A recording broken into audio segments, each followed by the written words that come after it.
Marvel is taking risks, switching up the tone of its storytelling. Well, taking risks and adding twists. Moon Knight is a thrilling adventure, and we bet filming it was too, as the actors were all over the map. Today, we're taking a look behind the sets. Number 1. Feige's been called a genius on more than one occasion. Kevin Feige's childhood trip to an Egyptian art exhibit inspired him to want to make Moon Knight. There's something about Egypt that captures the imagination and childlike wonder. He remembers feeling thrilled to just be waiting in line to go in. And then to see all the artifacts, he was obsessed. He wanted to tap into that excitement with Moon Knight. What do you think? Has the team been successful so far? Number 2. Imagine going for a job interview and handing them a 200-page package. The director, Mohamed Diab, wanted to represent authentic Egypt as best he could, saying, "I wanted to showcase Egyptian talents as much as I could. Every culture should be represented by its people, so I hired actors, an editor, a costume designer, an art director, and a composer who are all Egyptian." I put my heart and soul into this series. I loved basing everything on real Egyptian mythology. Mohamed Diab and his wife, Sarah Goher, who's also a producer on the show, did a 200-page pitch. This pitch was so thorough, it became the Bible of the show. Diab admitted, "I wanted to push it. I wanted something that they usually wouldn't think that they want, which is, I wanted it to look and feel different than every other MCU project," which eventually is the case. They covered literally everything in their package. The locations, the tone, the music, the score, the action, how they see Egypt, how they see every location, and even how to develop the characters. Sarah picked out every Egyptian song herself, and Mohamed credits her and all of the musicians involved for bringing the different tone to Marvel. Number 3. Even their undies were authentic. Just kidding, we don't know. Every single texture and every single thing was so authentic. The show was filmed under the working title Good Faith. It was joked that they'd brought Egypt to Budapest. Everything was in Arabic. The license plates, the t-shirts, everything. Actor Karim El Hakim attests, "It brought me back to being in Cairo. It was like a flashback. It was so realistic. The smells, the smoke, the cars, the tuk-tuks, even down to the food and the types of fruit that were on sale in our marketplace. It was really impressive." Diab felt that detail was down to the newspaper clippings that have been torn on the floor. That's doctor-level precision. Number 4. We all need a friend like the living statue. The shots of Stephen talking to the living statue were filmed in Madách Square, under the Arcadia Hotel in central Budapest. And fun fact, the living statue is credited as Crawley. Bertrand Crawley was a homeless man living in New York, often working as an informant for the Moon Knight. Number 5. If Hydra's involved, we want nothing to do with it. Mark wakes up near a castle in the Swiss Alps. The scene contains a lot of CGI, but the fortress is inspired by Eltz Castle in Germany. This isn't the first time this castle has been used in a Marvel series either. Hydra's castle to Crake from What If was also modeled after the same castle. It was built in the 12th century and has stood the test of time because it's never been destroyed yet.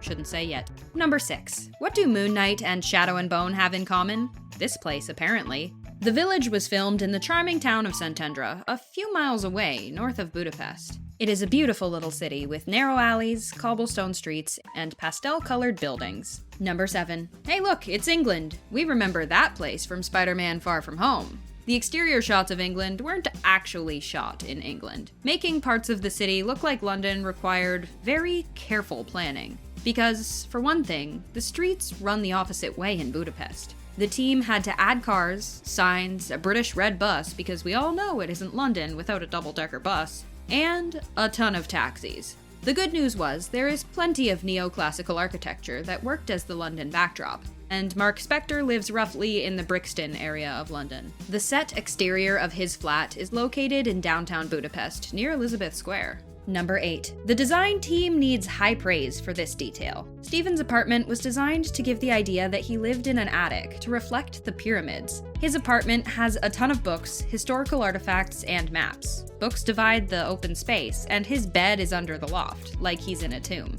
Number 9. Worlds apart, and yet similar architecture.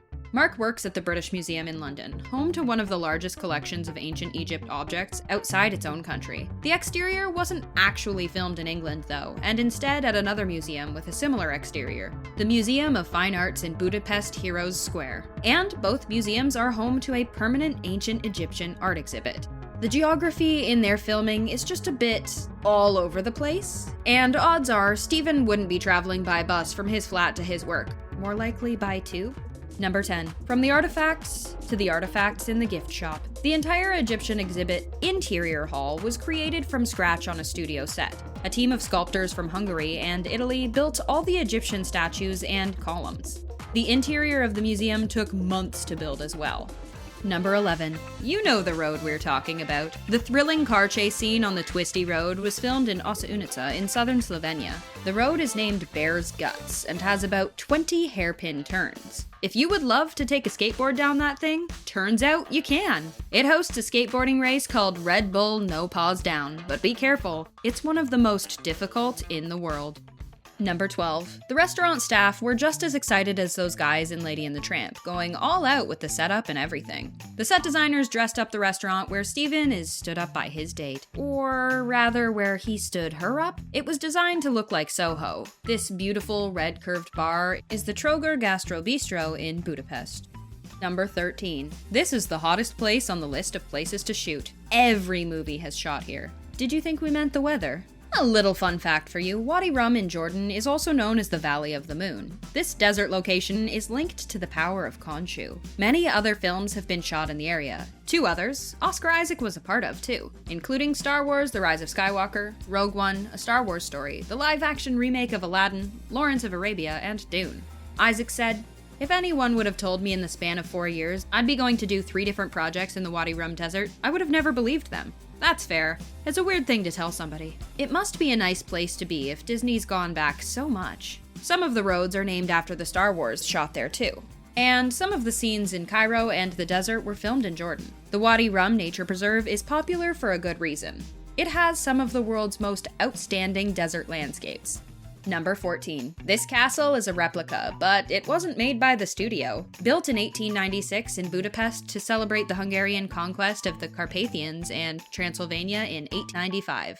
This replica of Corvin Castle in Romania was also featured in the Witcher series, and the 2019 movie with Will Smith, Gemini Man. Number 15. Sets so authentic, you think they're real. Beyond sets. Beyond Meat should expand their market. Steven would appreciate the vegan joke. The burial chamber set was built on a gigantic 4,700 square foot soundstage at Origo Studios in Budapest. Because so many period pieces had been filmed in Hungary, the team had access to plenty of field-specific experts who specialized in things like pottery and hieroglyphics. It took a team of sculptors, brought in from Sella's native Italy, 3 months just to create the statues of the Egyptian deities that stand in the Chamber of the Gods. Sella designed the set to symbolically represent Steven as well. Her use of water on the set, and of similarly reflective surfaces in some of the other sets, recalls the series' themes of duality and identity.